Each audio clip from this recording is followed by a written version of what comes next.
Como é bom ter presidente, como é prazeroso, tranquilizador. Quem está à frente do comando do seu país tem competência, possui os mesmos princípios e valores que você acredita, aqueles mesmos princípios e valores, por sinal, que já se provaram ao longo de décadas como os responsáveis pela prosperidade dos cidadãos e também do crescimento econômico. Infelizmente, no meu país, quem está no comando dele não compactua com as mesmas ideologias, princípios, valores que eu tenho. Mas não sou apenas eu não, viu? Outros milhões de brasileiros também se sentem sem ter uma liderança que os represente. O nosso único prazer, a nossa única satisfação é olhar para a grama do vizinho e ver como é bom ter presidente. Como é bom ter uma equipe preparada com as ideias corretas. Quem diria que eu e outros milhões de brasileiros, fala baixinho aqui, estamos sentindo uma inveja dos argentinos. Milei diz que a Argentina registrou superávit de 1 bilhão e 600 milhões de reais apenas no mês de março. Isso daqui saiu ontem, dia 22 de abril de 2024. É o terceiro superávit seguido. Agora, em março, foi de 315 milhões de dólares. Em fevereiro foi de 397 milhões de dólares e em janeiro foi também mais um superávit de 620 milhões de dólares. Superávit em janeiro, superávit em fevereiro, superávit em março. Milei engatou o terceiro superávit mensal seguido nas contas públicas da Argentina e diz que o país está no caminho contra o inferno inflacionário. É importante destacar que todos esses números que eu acabei de falar, de janeiro, fevereiro e o mais recente agora de março, já somam os gastos da Argentina com os juros da dívida pública. É muito comum a gente ver no Brasil eles falando de déficit primário. Entra na nossa conta apenas a receita, ou seja, o quanto que o governo arrecadou de impostos e taxas, e subtrai as despesas. Eles não contemplam nos cálculos brasileiros, os mais propagados por aí, os juros que nós pagamos nas dívidas. Os argentinos não. Os argentinos são mais transparentes que nós nesse ponto. Eles pegam as receitas, subtraem as despesas e sempre contemplam o quanto que eles gastaram com juros da dívida pública. O que é mais impressionante ainda, né? Saber que eles conseguiram, portanto, com esse tipo de cálculo, ter 3 superávites seguidos, janeiro, fevereiro e março. Enquanto que o nosso Brasilzão, bom, isso daqui é o mais atualizado que nós temos, foi divulgado no comecinho de abril.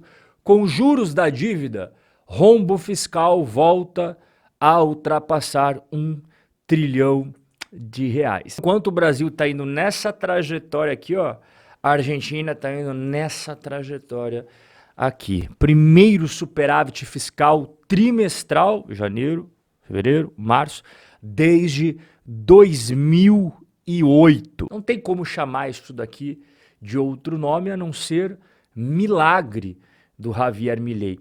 E ele, inclusive, ontem à noite deu um pronunciamento oficial para todos os canais e rádios argentinos. Os argentinos assistiram com os olhos bem atentos. Ao contrário das previsões da maioria dos líderes políticos, dos economistas da televisão, dos jornalistas e de boa parte do establishment argentino, quero anunciar que nós registramos mais um superávit. Aquele tapa de luvas, com estilo, sem nenhum tipo de palavrão, sem nenhum tipo de ofensa, mas que dói mais do que qualquer soco. Curiosamente, a gente tem esse mesmo problema no Brasilzão, né?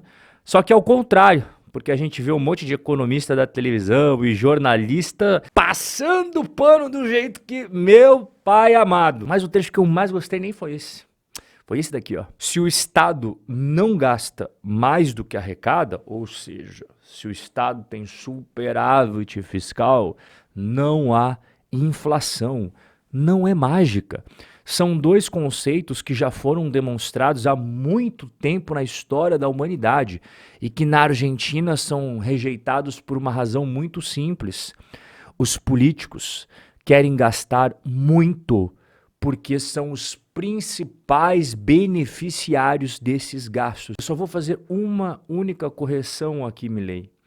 Isso que você descreveu perfeitamente não é apenas na Argentina. Se você cruzar a fronteira e conhecer um pouco melhor como funciona o Brasil, é exatamente a mesma coisa. Os políticos brasileiros, principalmente aqueles que estão no poder, querem mais e mais e mais gastos. Por quê?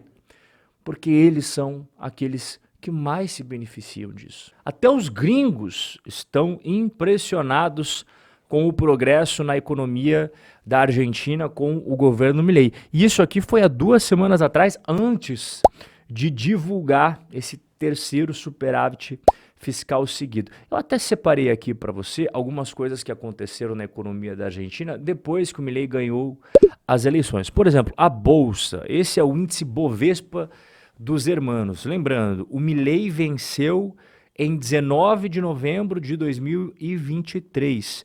E se a gente pegar desde aquela data até agora, a Bolsa Argentina já subiu quase 100%. Mas não é apenas a Bolsa, a inflação. O Milei teve a sua posse, pegou a Argentina destroçada, uma inflação de 25%, como você está vendo aqui em um único mês. E aí você começou a ter uma queda, atualmente 11%. E a taxa de juros? Outra coisa que o Milei jogou ralo abaixo. A taxa de juros, quando ele assumiu, estava em 126%. Ele começou a reduzir. Hoje, nesse momento que eu estou conversando contigo, é 70%. E o dólar? Olha o que tem acontecendo com o dólar das ruas. Ele está caindo a cada semana que passa. Não é à toa que a esquerda está desesperada.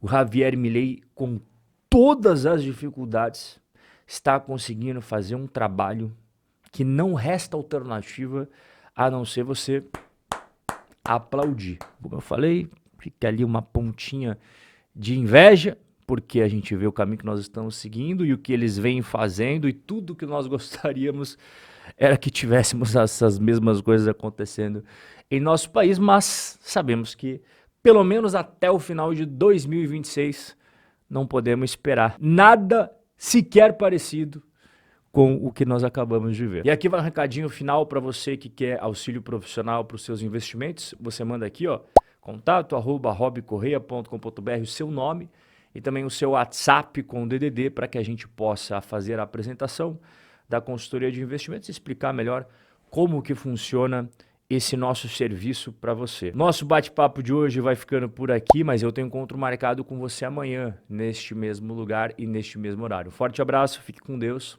até lá!